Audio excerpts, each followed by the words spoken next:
Alright, so here I am back again with the second part of Legend of Zelda: A Link to the Past on Vintage Game Night. If you're looking for Dark Souls, I will be getting back to that on Friday night, where I'll take on Seath the Scaleless, and hopefully defeat him in the Crystal Cave this time and move on. But in the meanwhile, some old school reminiscing. The other night, I saved Princess Zelda from the Wizard Agahnim in Castle Hyrule, because he had taken over the castle. Then I went to the Eastern Palace and retrieved the first pendant, and to the Desert Palace and retrieved the second pendant. Oops. Just adjusting my volume there. And as I was putting the archive up, archiving the video to YouTube, I saw when I started out, man, I was really off. Like, it looked like I had never played this game before, didn't it? But alright, so when we had left off, we had done a couple of errands. And one of them was to drop off the mushroom that we found in the forest with the crazy potion lady. And when you do that, if you reset the game, as we did, or, you know, save and quit and come back to it, and you go back there, she will have turned it into something useful. And so before we continue our trek, we'll go pick that up.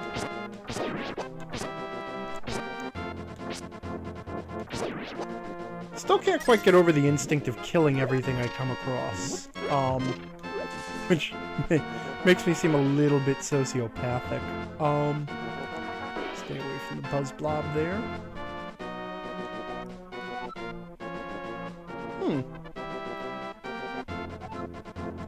That's weird. She hasn't done it yet. Or wait, maybe it's inside. Maybe I shouldn't be tricked out. Yeah, see, there it is. That's kind of tricky. I mean, if you listen to what she said, you can miss this. So, this is the magic powder.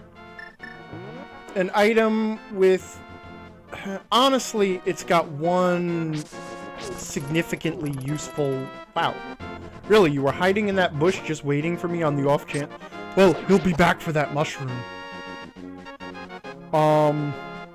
But, so certain enemies are affected by the magic powder if you drop them. Oh, yeah, he's still electrical when he does that. Alright, so, that's neat, but doesn't really get you very far. When I get to it, I'll show you the one actually useful use for the magic powder, but me being a semi-completionist, I have to get every item. Oh wait, there's actually two substantial uses for the magic powder. I'm forgetting one. So we'll see them when they come up. And these are the apples that drop from the trees. I think I mentioned them last time. Each one refills a single heart. But now, we are making our way back. If we check our map here, we have one more pendant to go up in the Tower of Hera on top of Death Mountain there. And so we're going to work our way around to the top of Death Mountain.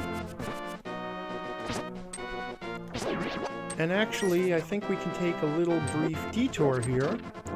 Because just like in every Legend of Zelda, there's certain tombstones you can push. Not that one. No, that one. To find secret passages.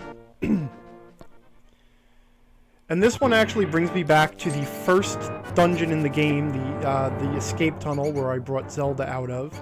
But now I can actually break through this wall and get a few random treasures. Nothing terribly exciting.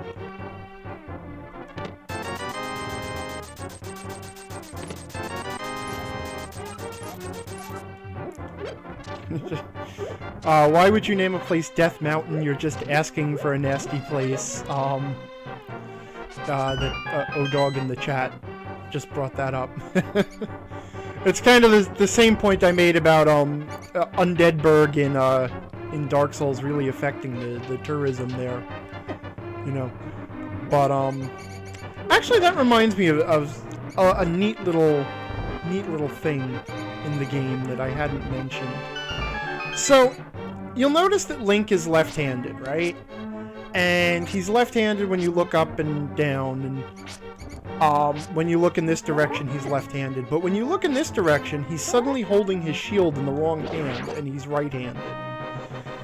And it was really done because, as I mentioned last time, this game is so huge that it took up a huge amount of memory, and they had to conserve stuff wherever they could. So they saved space on the memory by just flipping his sprite, by mirroring it. But I can't remember where it was. It was either in the instruction manual or in the official Nintendo Power guide to this game or something. But it mentioned that Link is extremely superstitious, and he always holds his sword always holds his shield toward Death Mountain. Because of legends talking about the evil that comes off of Death Mountain. And while we're here in this area, and whoops, stepped off the screen there.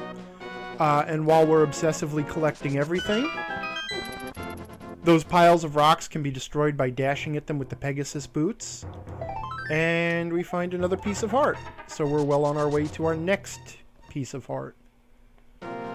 And I'm going to keep trying to grab the pieces of heart as they're close to the critical path through the game.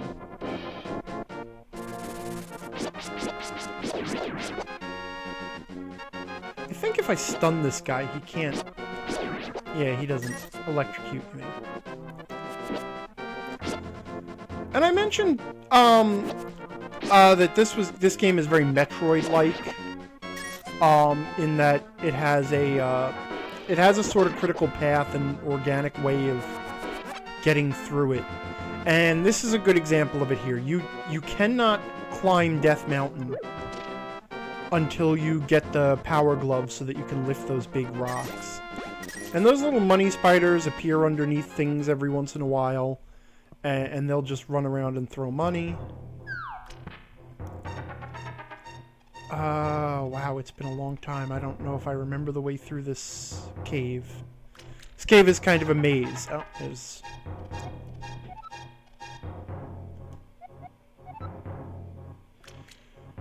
So he lost his lamp, and he's just, like, hanging out here, hoping that someone will wander along with a light on their way to Death Mountain.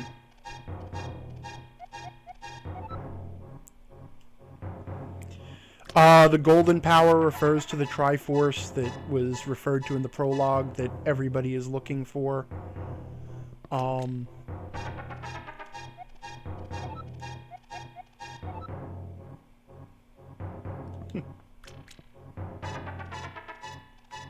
Wait, I think... Nope, wrong way. Sorry. Don't worry, sir, you're safe. NPCs clip right through the enemies.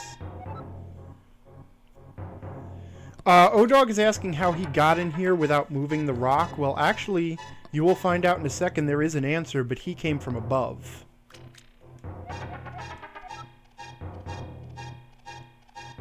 And this refers to the maidens that have been disappearing, that Agahnim has been kidnapping to...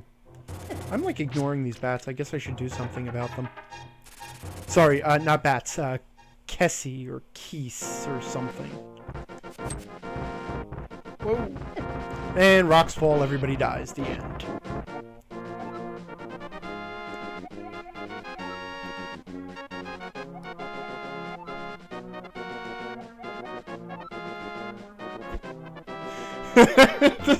This is so contrived. If you happen to wander into a magical transporter, I will give you this enchanted hand mirror. You feel like it's going to absorb you into another world. Could that be foreshadowing? Who's to say? Alright, let me in. So when I restarted the game, you'll notice it gave me a choice of places that I could start. Need the moon pearl on top of the mountain. Sir, I barely know you. I don't need you comforting my weariness, but thank you. But that last line, that come back here at any time, refers to the fact that this is one of the 3 locations that you can start at if you die. Though you can't start here until you've met the old man and he said that line. The other 2 locations are Link's house and the sanctuary where you left Princess Zelda with the priest. And now we are up on Death Mountain proper.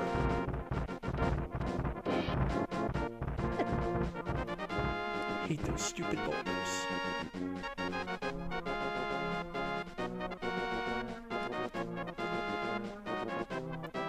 And this here is actually Spectacle Rock, which I recently learned, as recently as a few days ago, refers to a location in the original Legend of Zelda, where there are 2 boulders that look like eyeglasses. And you'll see that there are these caves down there that I can drop down to if I drop from the right spot. So if we drop down to this cave, or the other one, I thought it was this one. Hold on a sec.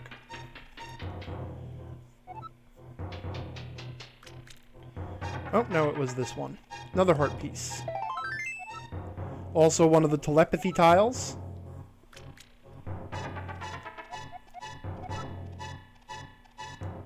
Kind of curious how it got the name Tower of Hera, since that is a reference to Greek mythology, her being, of course, the wife of Zeus. Did I have full medicine, right? Yeah, I have one blue medicine. You know, it's kind of funny that there's this whole red, blue, and green thing going on in the game. Like, the soldiers come in 3 different varieties. Green being the weakest, and then the blue ones are a little stronger, and the red ones are the strongest. And the medicine, the green is the weakest. Maybe the red is the weakest. No, I don't know. I could be wrong on that. I was going to try and draw a connection. But also, Link gets different armor as the game goes on, so he starts with this green outfit. And then he upgrades to a blue one, and then a red one. And so there's this sort of power, color-coded for your convenience power thing. And then there is this mysterious tile. And what is this?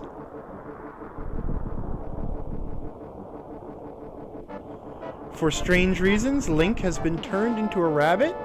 He has no... Whoops, I hit the X button by accident. But you can see actually the world map is now completely different. Or at least moderately different. You'll notice the layout is still mostly the same. And you got these weird little guys.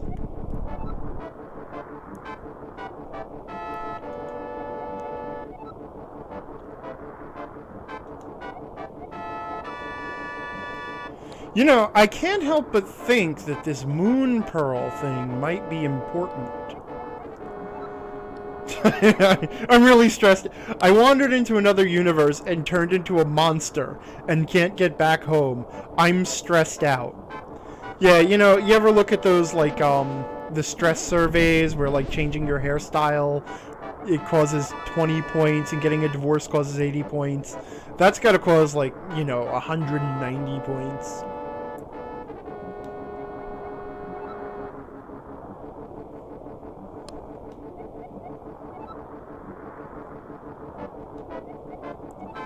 Moon Pearl! Did you catch that? The Moon Pearl! Make sure you have the Moon Pearl.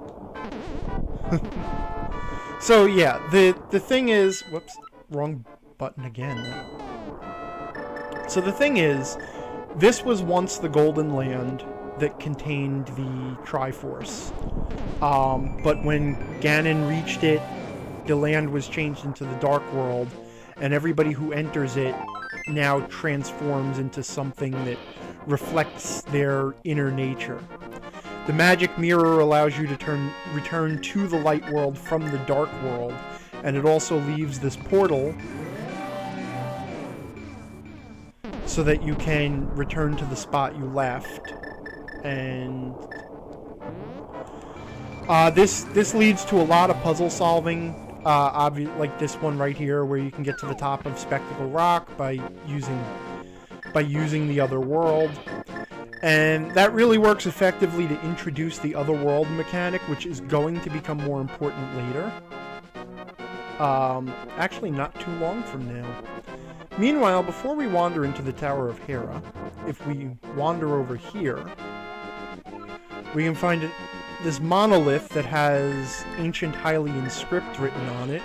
Fortunately, we know how to translate it, but since we haven't picked up the Master Sword yet, we can't do anything here. Remember, we need the 3 pendants to get the Master Sword, and then the Master Sword will allow us to beat Agahnim and save the kingdom.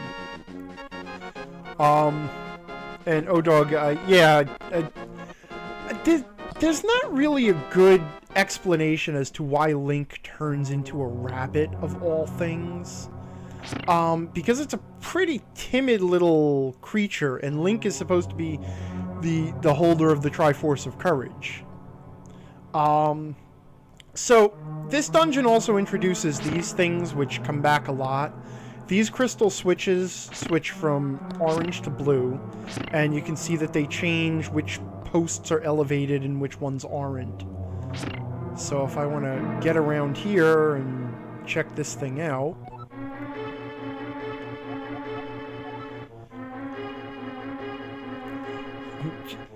I sense that you might have picked up a magic mirror by some strange contrivance in your journey. Let me explain how to use it. Oh, those little fire-breathing triceratopses are immune to my boomerang, huh? And this gives me the dungeon map right off the bat. And before we head up, let's head down.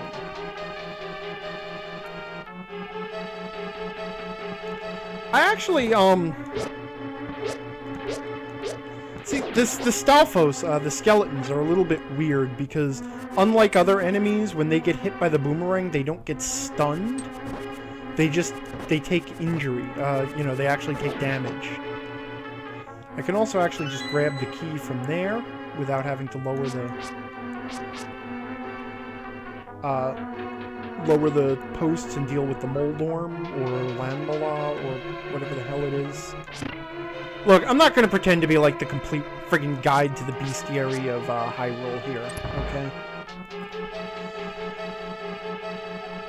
I have this tendency, born out from various games of, like, being a contrarian explorer. This is one of those rooms where you just have to let the tiles run their course. And unlike the other room that I encountered in the previous dungeon, I can't just hide in the doorway because the doorway is the stairs. So we just kind of got to keep moving. Whoops. Alternatively, you can slash them out of the air, but the timing is kind of tricky, so I generally don't. And I don't know if you noticed, but they also make kind of a skull and crossbone sort of pattern on the ground, which is neat. Anyway, as I was saying, I'm kind of a contrarian explorer in that whatever path looks like it's going to lead to the advancing of the plot... Stay still. Whichever path looks like it's going to lead to advancement, I always take the other path first, so that I kind of clear the dungeon and don't have to double back for anything.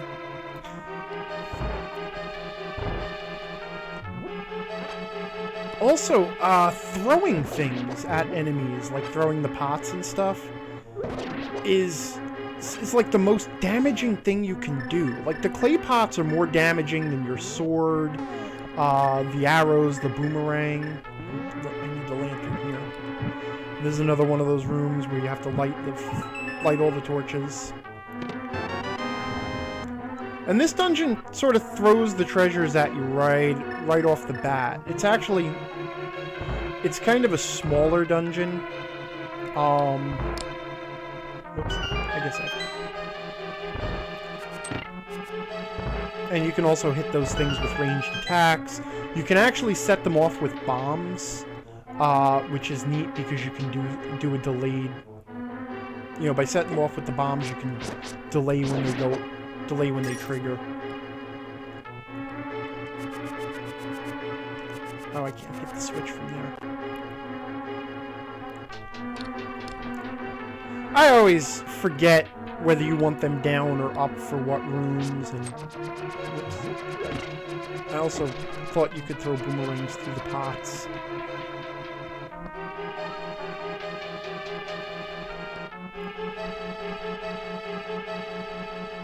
So now we'll start going up.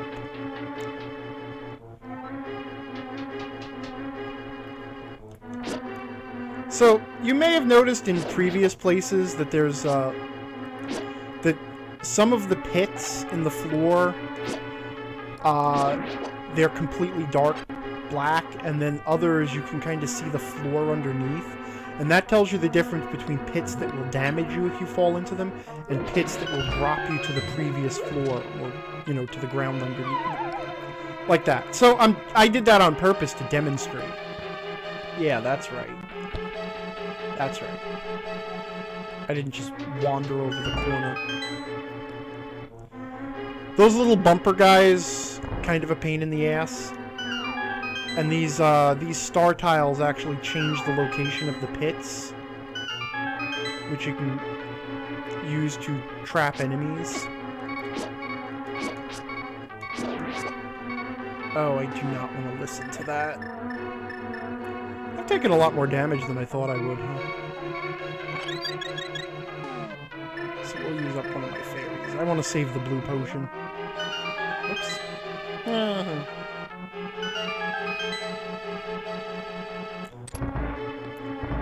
Link seems to have been drinking a little bit tonight, huh? Whoops. I need this pick here.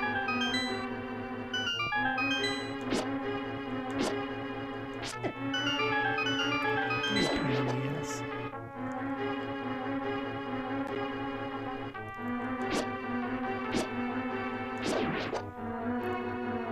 And I'm still not quite sure whether I want the switches orange or blue. O-Dog is pointing out the low health beeping is very annoying. Yeah, and you know what? That was a really common trope in old video games. That there was some sort of warning that you were near death. I guess to kind of make you, you know, treat it as an emergency. Get in front of me. Yeah. Alright, fine. You know what? We'll do this with high explosives. Whoops.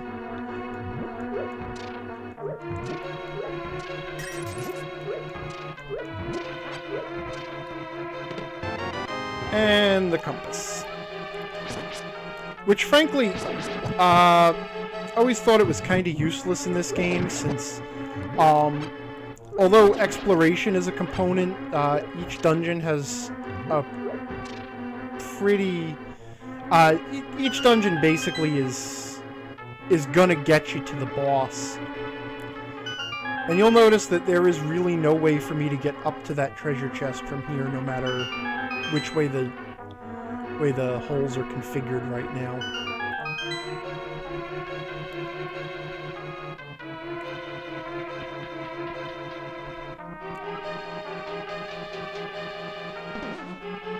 So we'll just have to come back to it. But if we drop down from here, voila! The Moon Pearl! I wonder if this is important in any way. You'd think someone would have mentioned it if it was, right? So anyway, as I was saying, the compass in this game is kind of useless. It shows you where the boss is on the map, which I guess is okay. But in later games, especially in the Game Boy games, it started to play a tone if there was a secret thing hidden in the room, particularly a key, I think it was. And that made it a little bit more useful. But, and I went ahead and save stated here. And I'm going to tell you why. Like I said, I'm going to use save states if there's something coming up that I know might give me a little bit of trouble. And this boss is a little bit of a pain in the ass. Not so much for killing you, but you'll notice his arena has no railings, and he bounces you off, which you're going to see in a second. So his tail is the weak spot, and if you hit him in the tail, he goes a little bit berserk. Oh no, he doesn't. But if you bump into him even a little bit, he kind of sends you flying. And then you end up back down here, and your hit points reset. Or his hit points reset. Fortunately, there's that little thing of pots there, and each pot has a heart underneath, so you can kind of refill your own health. But this is one of those things that tends to take me a couple of tries, and I don't want to make everybody sit here and watch me keep climbing the stairs and doing it again, so we're just gonna save state around it. And like I said, he doesn't do a lot of damage. He's not particularly deadly. It's just his weird random direction changes. And the fact that he's so bouncy.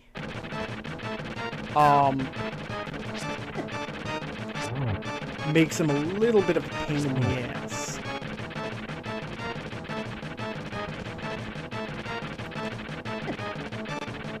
Also, I had forgotten, and I'm still kind of getting used to it, Link is extremely short range in this game. His sword...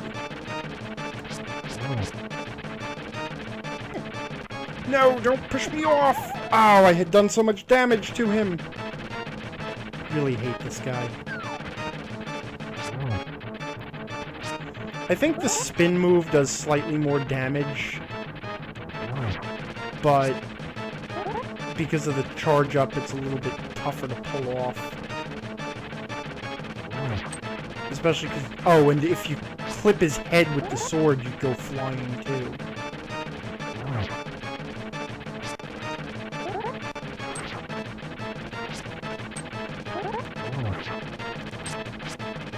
Oh, okay, see, he got a little faster now because he's just about dead.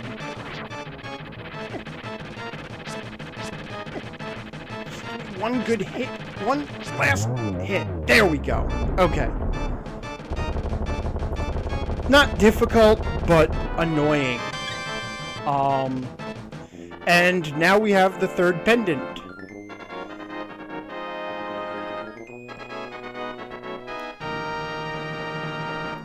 And now with the third pendant, we can go to the Dark Woods, or the Lost Woods. Oh, it's telling me exactly what to do now. Oh yeah, the pendant had that written on the back. So, good job! Now go to the Lost Woods.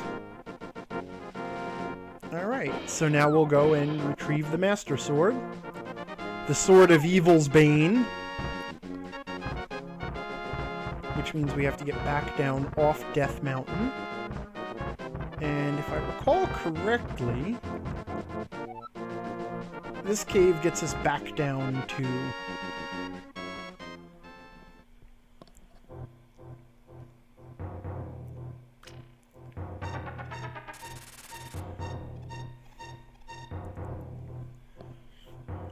O-Dog says, yeah, because weird snake things wear pendants. If you want to get technical about it, necklaces and bracelets are the only jewelry that weird snake things actually could wear.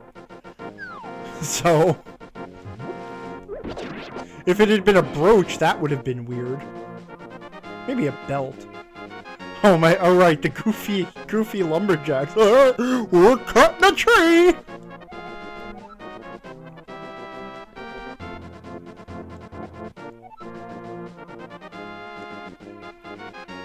They've actually been cutting the tree since the beginning of the game, but we will come back here because they will vanish.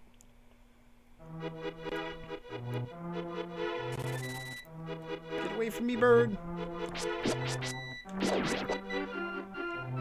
Oh. Yeah, there we go. I was trying to get that message last time, and the thief kept running into me, but I like that someone set up all these fake Master Swords around. I wonder how many heroes have been killed by being sent to the Lost Woods to get the Master Sword. They find one of those, they pick it up, and they go running after... They go off to kill evil, and then... Yeah, and then the sword turns out to be a fake. You knew where I was going with that. Yeah, whoa, trippy, O-Dog says. Yeah, it's, This is Mode 7. You know, Nintendo's standard obsession with showing off its hardware. Having to work it into everything, so... a lot of Super Nintendo games, they had to do either transparency effects or background rotational effects. So, you know, kind of the way every game on the DS has to use the stylus, and now every game on the 3DS has to have 3D in some way. You know what? This telepathy thing is, like, really, really, really convenient.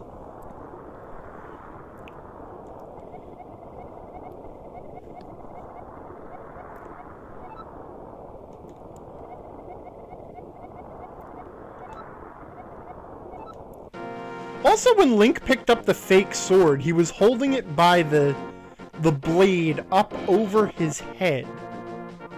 Now, he clearly knows how to use a... So, apparently everybody in this game has telepathy. Or, I guess that probably was Zelda, who established in the beginning she had telepathy. Stay away from me. Oh, right. I guess I should have mentioned that. So... when you get the Master Sword, you can shoot these beams of energy out of your sword, but only when you have full hearts. Oh, I kind of went the wrong way, didn't I? Alright. So now we get summoned by Zelda to the Sanctuary, which in the original Japanese was a church, but this was still during the time where Nintendo of America was very... nervous about including any religious references whatsoever, and so it became the Sanctuary. Even though it is still clearly not just a church, but it is a church designed around the Christian style of churches.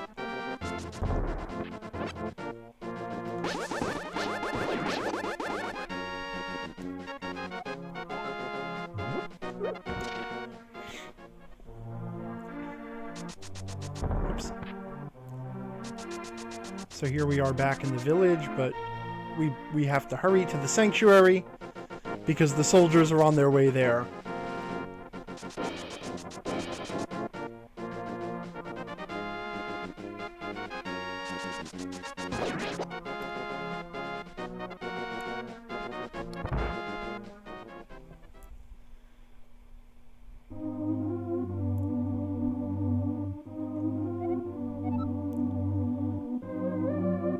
If I was just a second too late, shouldn't I have found the, shouldn't I have seen the soldiers leaving with Zelda? Man, Zelda is, like, she gets, this was a bad one for her, because she got kidnapped twice in the same game. O-Dog is asking, what's up with the bouncing flowers? Which do you mean? Oh, the flowers on the ground, huh? Yeah, I got nothing on that one. They're just really happy to be flowers.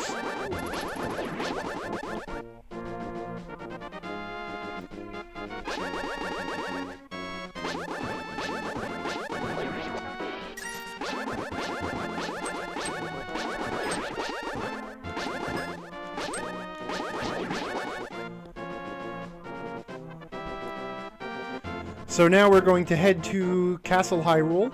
Unless...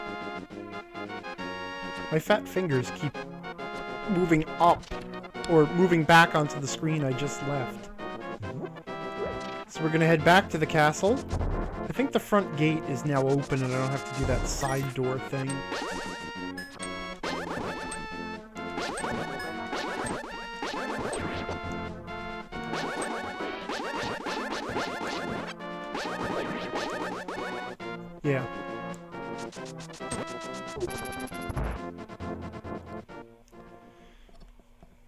Oh, dog, can you... So you can heal yourself by eating your enemy's hearts. Yes, sometime if you stab them just right, their heart pops out, and then obviously Link devours it.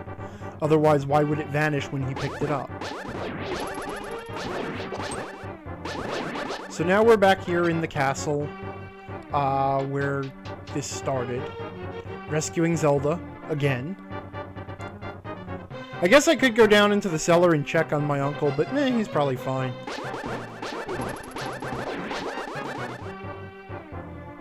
Except now, we're gonna head a different way. I didn't come out here at the start of the game, but this electrical barrier is here from the beginning. And with the Master Sword, you can actually destroy it. And now you can enter the castle proper. And you'll recognize these ball and chain guys. One of them was guarding Zelda at the beginning. And I very easily took him out with a couple of pots. But I don't have that, so I will have to use the much weaker Sword of Evil's Bane. Since I don't have any crockery. That guy had a fair... Oh, well, I guess I can't say anything. I have fairies in bottles, too. So, you know, I guess I can't judge.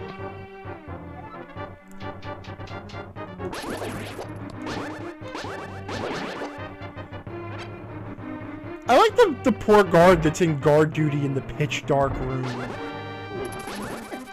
Like, no, you just stand here in the dark. I can't shoot my... Oh, I can't shoot through the torch. So I guess let's put on the lantern and...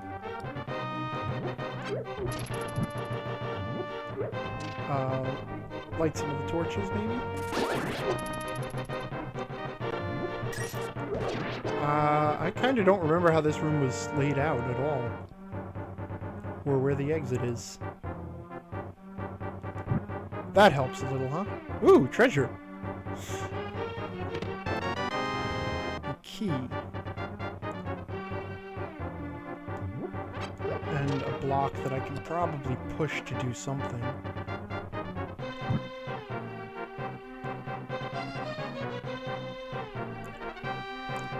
So, meanwhile, I've actually been playing a little bit of, that didn't do anything. Weird. Sometimes, when you hit the block, it actually has some sort of effect that opens a door or makes something appear. When you move a block like that can be pushed. So I've actually been playing a little bit of Zelda 2, The Adventure of Link. Which, as I mentioned, I didn't really play the first one when I was a kid.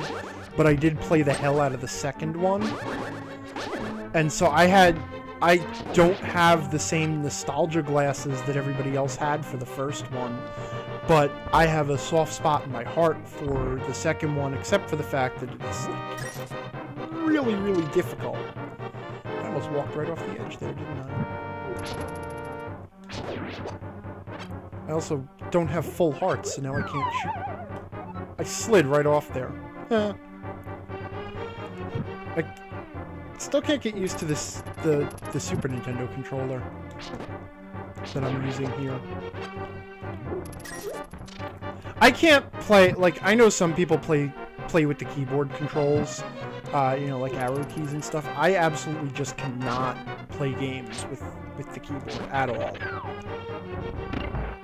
Like, even just like the WASD movement controls, even that gives me trouble. I am just... My muscle memory for using a controller is... Please stop shooting me, and you stop stabbing me. Okay, I'm freaking out a little bit here. Stay still. I don't know why I had the torch. Oh, I know why I had the torch on, because... Or the lantern on, so I could light the torches, but...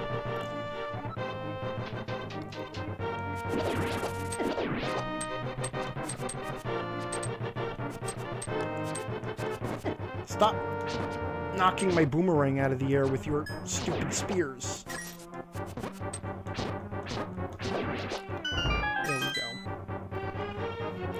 How did Sahasrahla get here to plant a telepathy tile?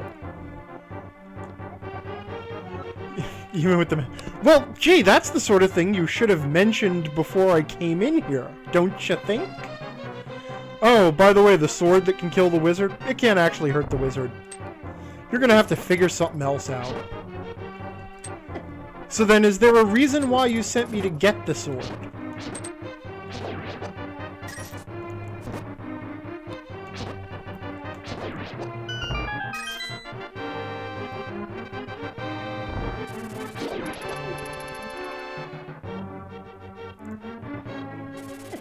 Oh, come on, I stabbed you.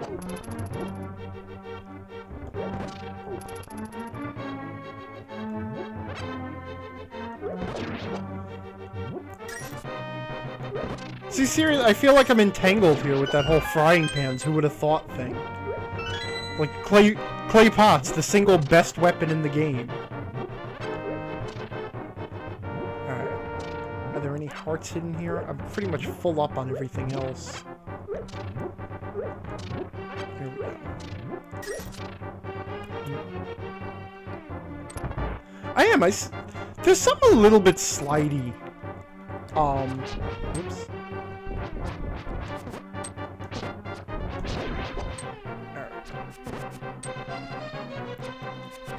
Wow, he doesn't stay stunned long, huh?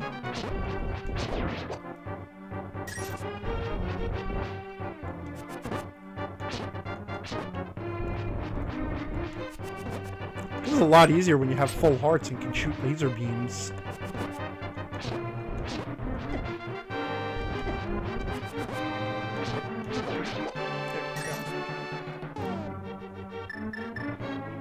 Alright, I might as well drink my medicine. I'll keep the fairy in reserve. If you die while you have a fairy in a bottle, the fairy will pop out and will bring you back to life. So I like to keep that as sort of my little imprisoned ace in the hole.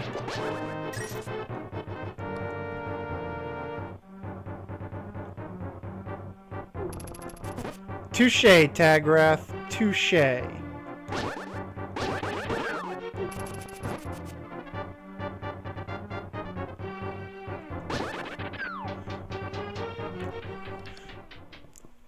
Sir, do I really have to guard the narrow bridge over the bottomless pit?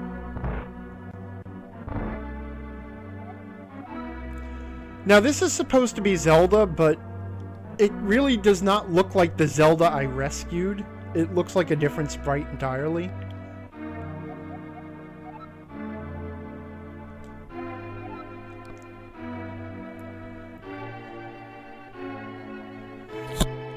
Alright, run forward and stab him. And shoot him with your arrow. Throw a boomerang. Nope, we'll just watch him disintegrate a woman. Hey, Sahasrahla? Bad news. Zelda got disintegrated. So anyway, I guess I'm done now.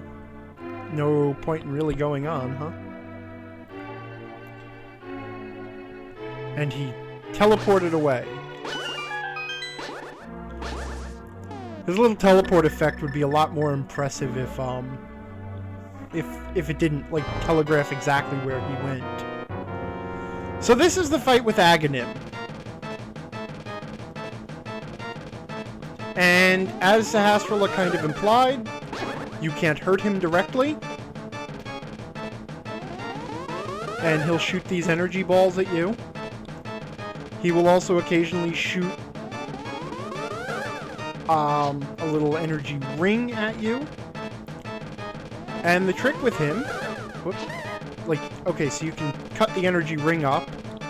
And then every so often he'll go into the middle of the room and shoot out the lightning. And you can tell because he goes into that exact position, and also he won't turn to face you. So the trick is that if you slash his energy balls, you can reflect them back at him. Of course, if you hit those, they just break, but your magic shield will block the miniature ones that come out. Notice, see, now he won't turn to face me because he's going to do the lightning. Whereas wherever else he lands, he will look right at you. Now the funny little thing, and I don't know what the deal with this is. Whoop. Not going to do that. But the bug catching net will actually also deflect his beam. Of course, he's not giving me a beam to reflect back at him.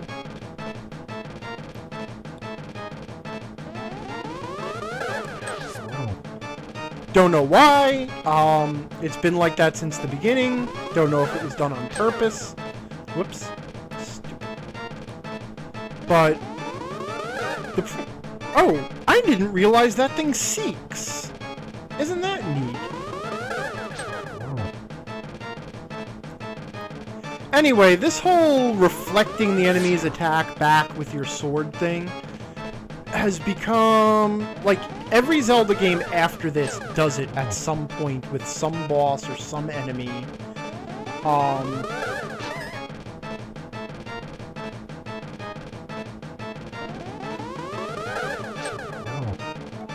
Alright.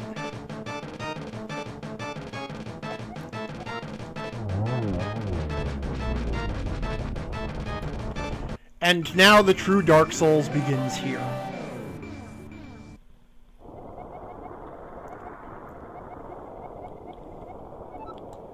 Telepathy, we know. See, it's not just that he has telepathy, he also has some sort of extra-dimensional GPS, because he always knows exactly where I am.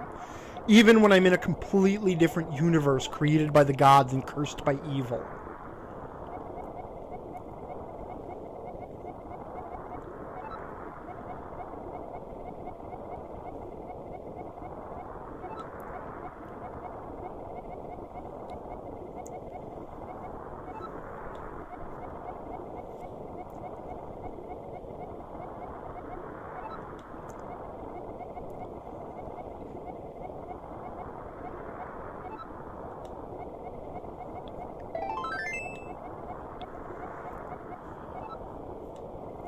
The Palace of Darkness. Another one of those names that just makes you really want to go there.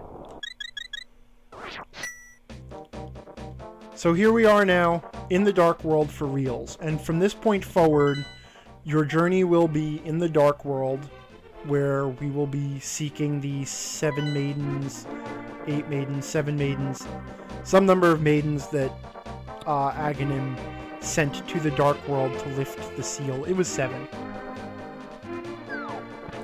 But while we're here,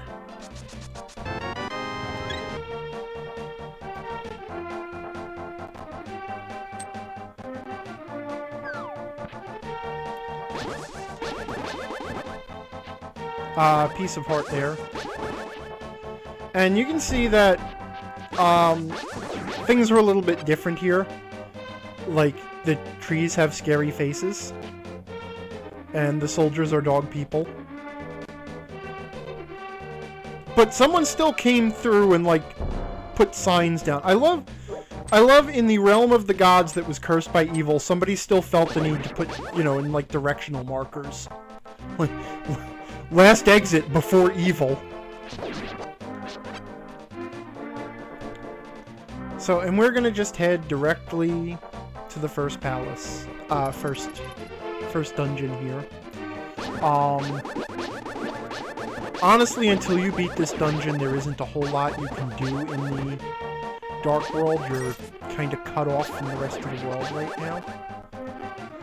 So, and you can see instead of the mountain cliffs, I'm suddenly starting to get a little bit of lag here. How's the stream look? Everybody getting it okay? Is this just on my end? Gonna take a peek. A little choppy, but not too bad. Okay. Okay. Good. Tagrath is asking, can you still go home with the mirror? And the answer is, yes, you can. It works exactly like it did before. and it will bring you to the same location you're at in the other world, and it'll still leave this portal behind. You can't use the mirror to get back to the other world, but you can go back through the portal you just created, and then that portal will disappear.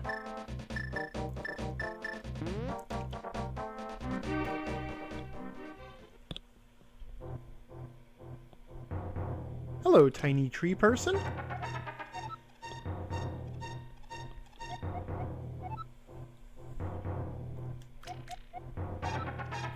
It seems like it really should have had more security than that. Like, if you're gonna leave the power of the gods just laying around, maybe it shouldn't just grant the wish of any idiot who trips over it. Especially because it seems to be able to detect whether that person is good or evil. Maybe a failsafe should have been built in.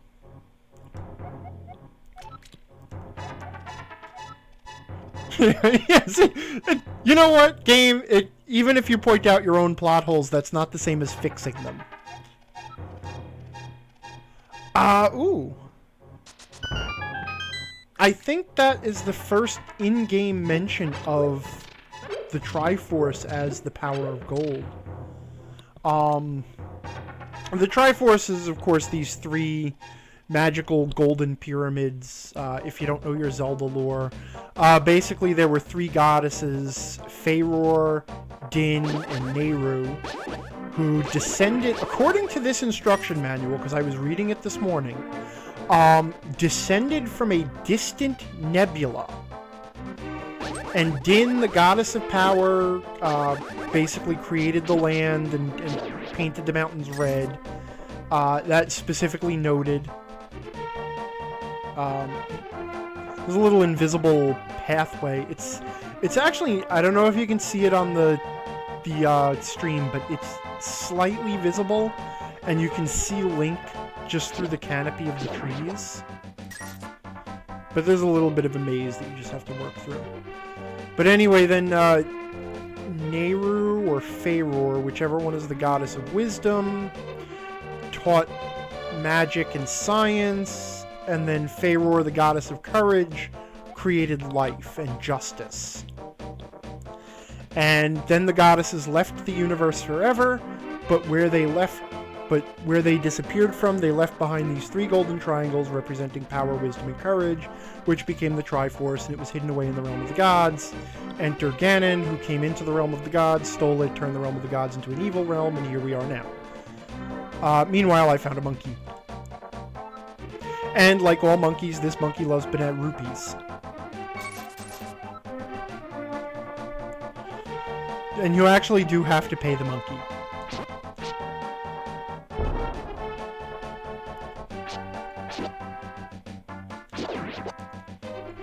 Oh, right. The Master Sword's a little bit longer than Link's little original sword.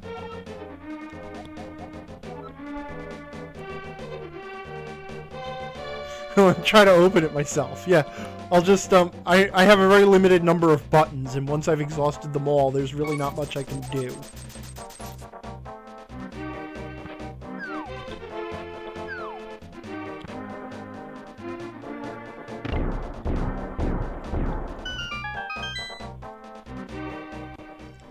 And now we enter the first dungeon in the world of darkness.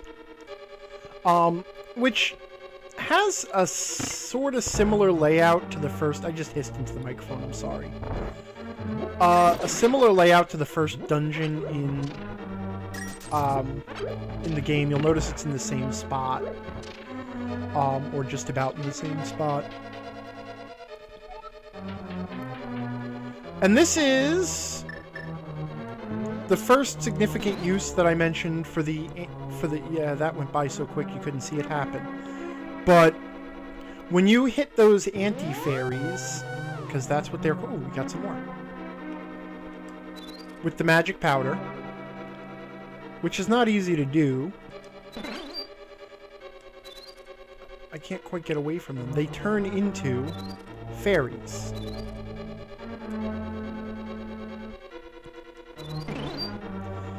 And then they walk right into me, and I grab them and refill my heart so quick that you can't see them. But that is actually Oh, Zelda can use the telepathy tiles too. Is there anyone in this world who can't speak telepathy through telepathy? Other than me? Yeah, look, I know you're doing your best, fighting through the world of evil, but could you kind of hurry it up?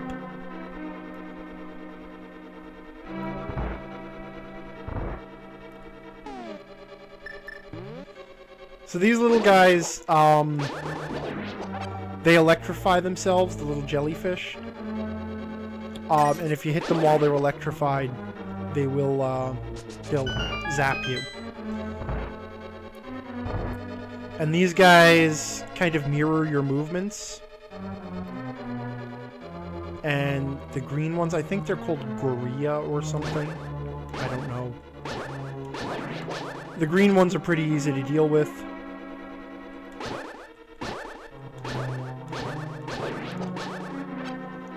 The red one, he shoots out that fireball that you can't block with your shield as soon as you line up with him. So the trick is, or at least my trick is, whoops. Gotta get him moving in the right direction though. To fire an arrow and then walk him into it. A little bit off on this. I used to have this down to a science. There we go.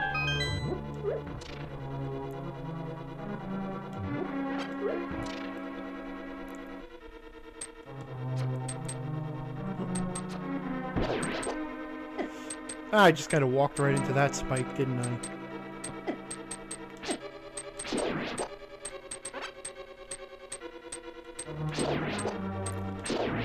Oh, and the red jellyfish, they split into two smaller jellyfish, but otherwise they're pretty much the same trick.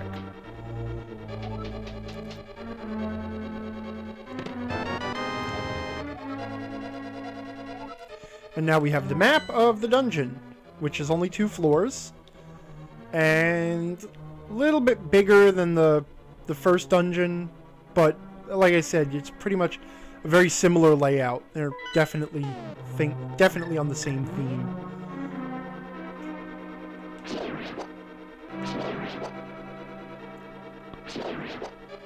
Now, those you'll notice the little pink whack-a-moles there.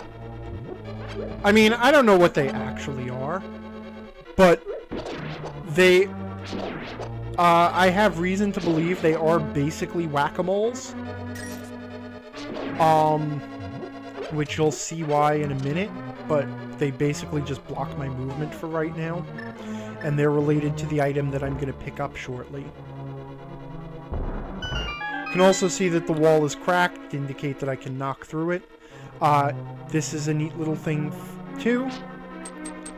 If I tap the wall, you notice it makes a certain sound, but if I tap a spot where I can break through, it sounds different than the wall. Because not all cracks can be bombed open. So if you're looking to conserve your bombs, you can test the walls before you do that. I have 2 open bottles, so we'll grab a couple of fairies since I'm here.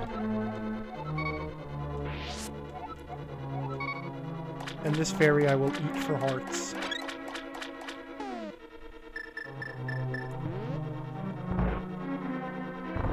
I love the dungeon music in this game.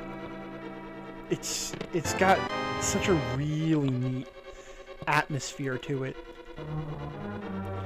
And now I actually have to walk all the way back to the beginning of the dungeon to go in the other direction, the one that I didn't go in. Or I can use the secondary use of the magic mirror, which will return you to the entrance to the dungeon. Now we'll go this way.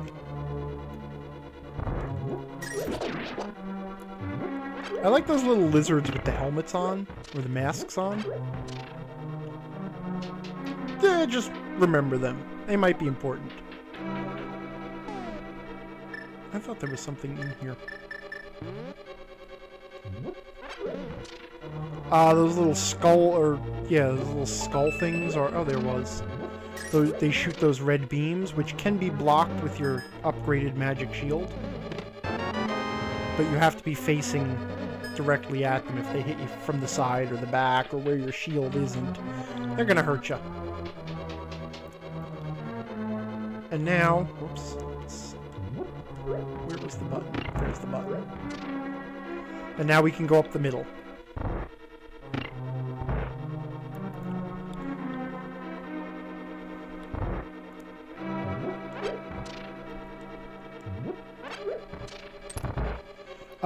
What's convenient, Tagrath? The magic mirror?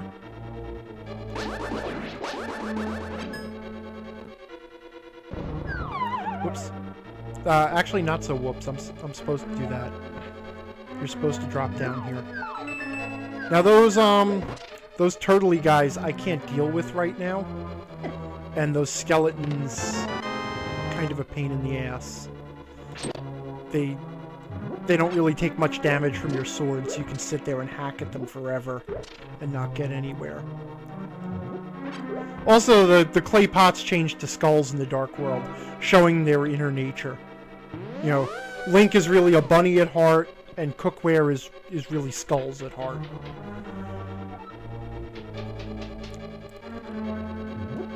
I'm sure there's some sort of deep psychological meaning for all of this.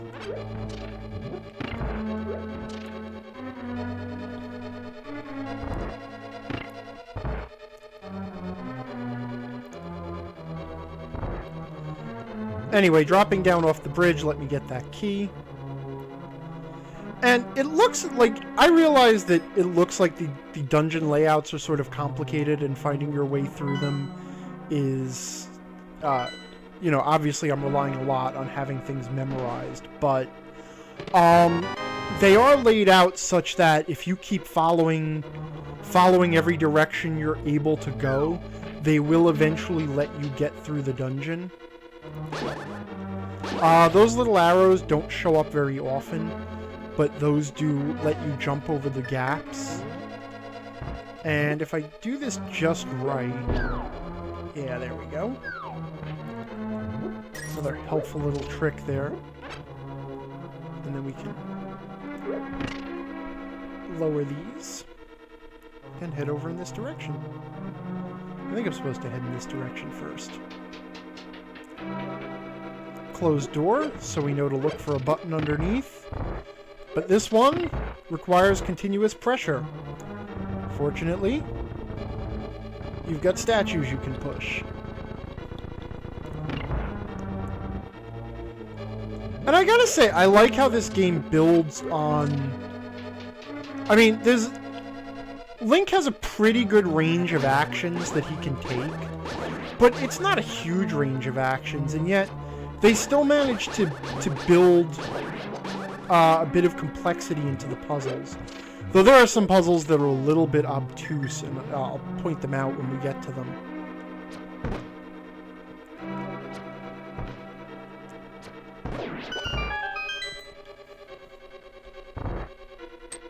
Oh, in fact, here's one of them right now.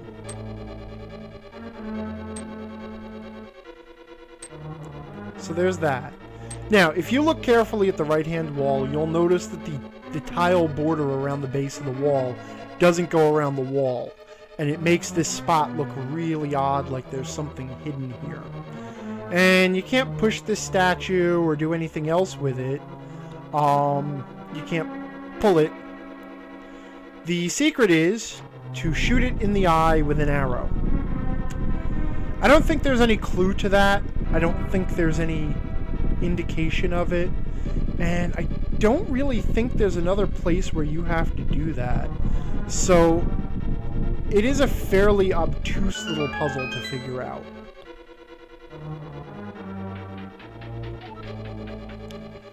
Oh, I came in the wrong direction, because I can't proceed in this direction just yet. Which is sort of what I was saying about the just following kind of where you can go and then doubling back.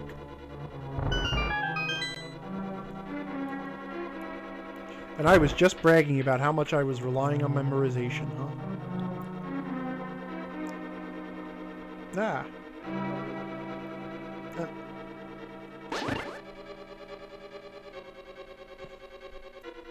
Alright, so now I can get past those things.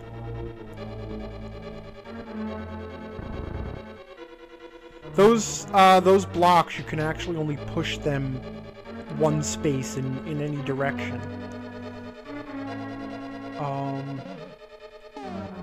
Oh, I forgot to come here too, didn't I?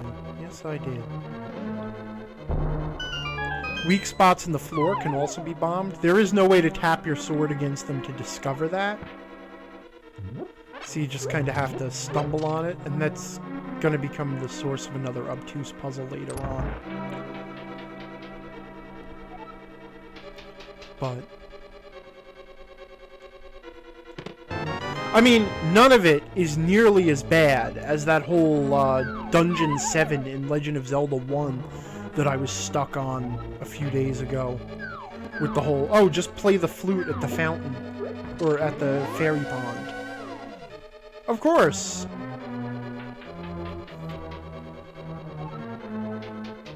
What was the other thing I was stuck on in that game? Oh, no, it was the Grumble Grumble monster, which I would have been stuck on if I hadn't been trying to make a joke screenshot about how useless the pork chops were, or the ham was. So, I was making I was doing a live tweeting of my a blind playthrough of the original Legend of Zelda, because like I said, I had never beaten that, and ran into certain spots of trouble. I was actually reading, I don't know if you're familiar with it, there is a great website called Legends of Localization that actually talks about the difference between the game as it was released in Japan and the game as it was released in the United States. And there's some fascinating stuff in there. I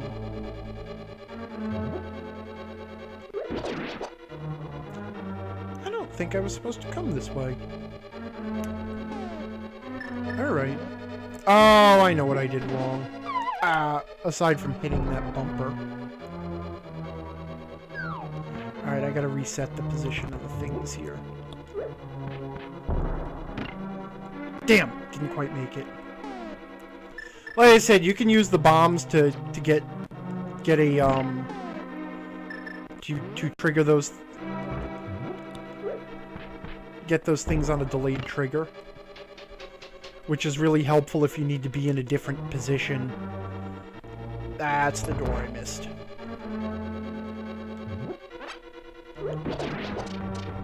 And you can kind of hear it behind me, but the bridge is collapsing.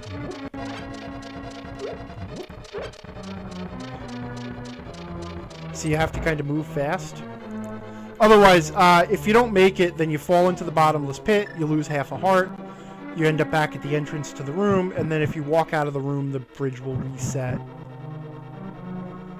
And that is more of those fire-breathing Triceratops rhinoceros things, like from the previous dungeon.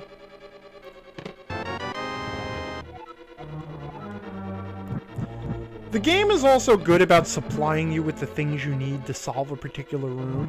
So if you find a treasure chest with 3 bombs, it's kind of a cinch that you're going to need bombs, at least, if not in this room, then in a very nearby room. Because the game doesn't want you to run out of something and get trapped.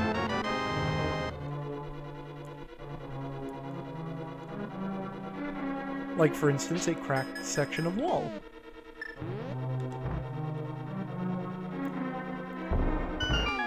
For the most part, I think this game is very good at leading you through it, but again, there are a few spots that are just like dead ends. And there we go. The treasure of this dungeon is a little wooden hammer. Look at that graphic on the hammer too. The one in the item window there. That looks like did they run out of time and that was the last item they drew? Because it really looks, compared to all the rest of the items, it's just a couple of rectangles. So the magic hammer lets me pound the ground in front of me. It may suggest an immediate use with the whack-a-moles. It has also a few other uses. Like if you hit the ground by these turtles, it'll flip them over, making them vulnerable. And then after a second, they'll flip themselves back. Also, if you hit the ground while a turtle is nearby, that turtle will flip over again. And I'm sure these turtles have an actual like Zelda name, like Shirok or Murdoch or something. And now I finally have the compass. And actually, the dungeon boss's room is right below me, so it looks like this stairway will get you there, but it actually won't.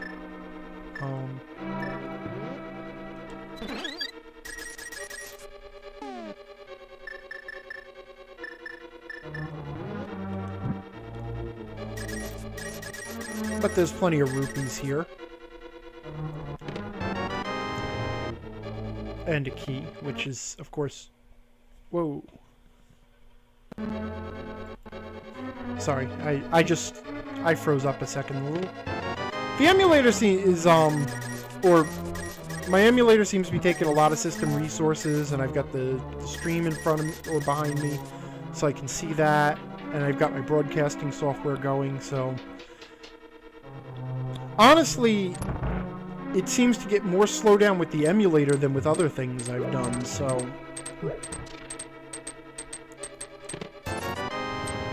This is actually a handy little puzzle too. You can push this statue in to easily bypass the spikes and get to this door here. And now I'm back around here. But now is when I want to go off to the side.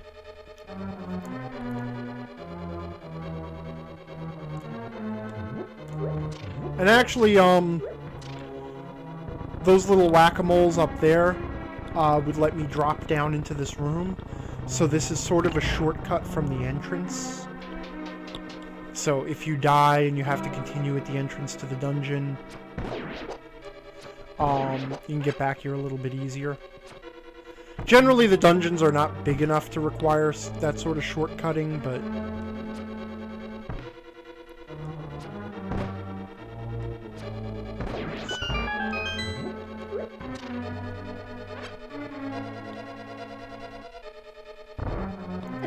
Nope, I ran right into that thing.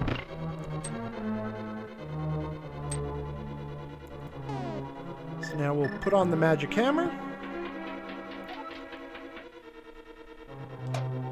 I will not make any sort of hammer time joke. Especially because I'd be dating myself. Then if I want to date myself, I could point out that I was in high school when this game came out. Or, junior high. Okay. Well, that's not so bad then. No, it must have been high school. 92? Who the hell knows? I'm standing here. I have actually stopped playing the game, baffling over when I was in high school and when this game was released. Which, again, just marks me as an excellent streamer. It's like, okay, everybody hold on while I think back to my high school days. I'll get back to you in a sec.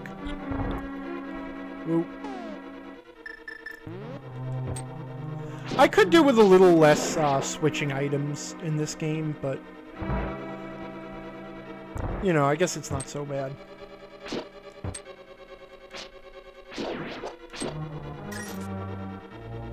But the thing is, like... you find that a lot of stupid decisions are actually motivated by your lack of desire to switch items. Like, I could very easily light those torches and make this a lot easier on myself, but it's like, I don't want to turn off the hammer to turn on the light lantern and then turn the hammer back on and then fight the little guys. So, whoops. And I keep trying to light the torches with the magic powder, and that's because, in Link's Awakening, which was the sequel to this game released on the Game Boy, the magic powder lit lanterns. It did double duty. And as I mentioned, I love the... Whoops, you guys popped back up. I love the top-down Zelda games, and I love the Game Boy entries in the series, and I know that makes me kind of a kind of unpopular.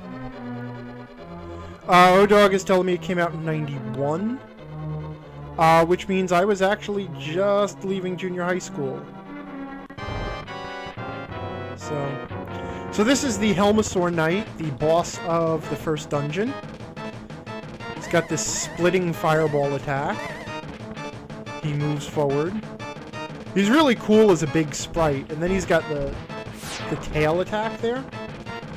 So the trick is, you can walk up and chip away at his mask with the hammer, or you can make life really easy on yourself.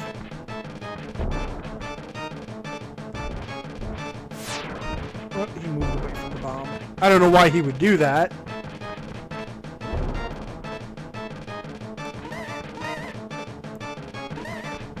Make life really easy on yourself and blow off the... Oh, I got too close to my own bomb. And you'll notice that every second hit that the mask takes, it shows damage. And then once his face is revealed, he has a weak spot, which is a little hard to spot unless you're really looking for it. I mean, you kind of have to be really attentive to detail to know where his weak spot might be. You know, it's sort of like after you've played years of Zelda games like I have, you kind of get a sense for where the enemy's weak spot might be, even if the game doesn't really telegraph it very well. I wasn't really focusing on dodging because I was too busy going into my little joke about where could his weak point possibly be, which admittedly I would let it go on a little too long, and that's probably why he killed me. But that's why I carry a few fairies around with me, especially streaming this.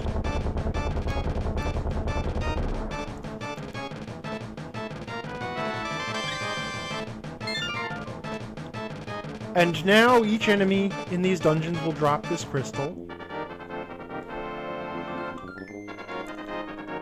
Right, you were expecting I was supposed to rescue a maiden, right?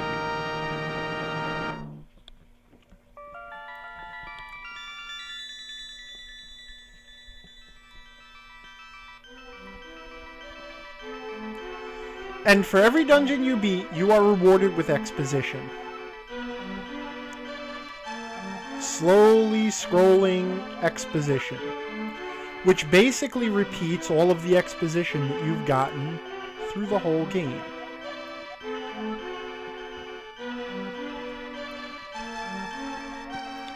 Though this is the first reference in the series to Ganon not being a monster, but actually being a human thief, well, a Hylian thief, or whatever, who wandered into the Dark World, or wandered into the Golden World, and then was turned into a monster by the power of the Triforce.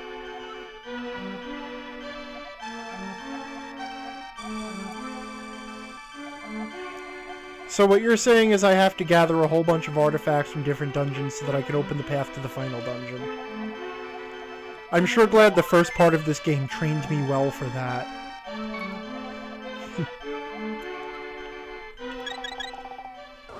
And if you say, no, I don't understand, she will simply repeat everything she just said. So now, with the magic hammer,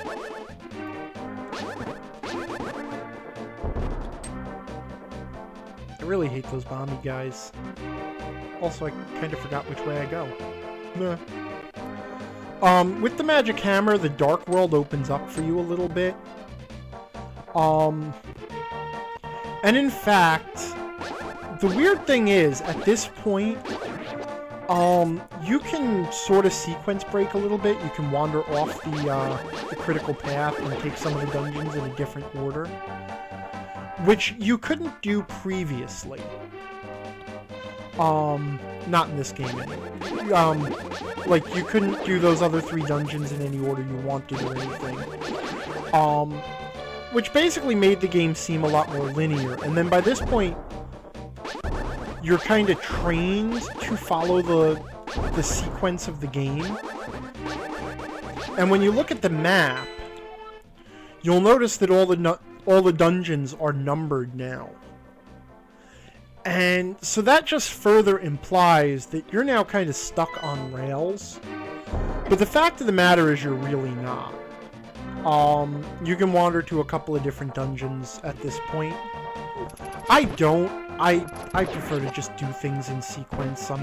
As I mentioned, I'm a casual gamer. I'm not a sequence breaker. I'm not a speedrunner. I'm not good enough at games to be any of those things.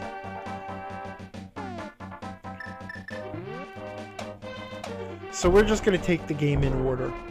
But at this point, having completed 2 dungeons and defeating Agahnim, I'm gonna call it quits here for tonight. And I will probably be back sometime over the weekend for a little bit more Zelda fun. But in the meanwhile, like I said, Friday night, I'm gonna get back to Dark Souls and try to make some progress in that again.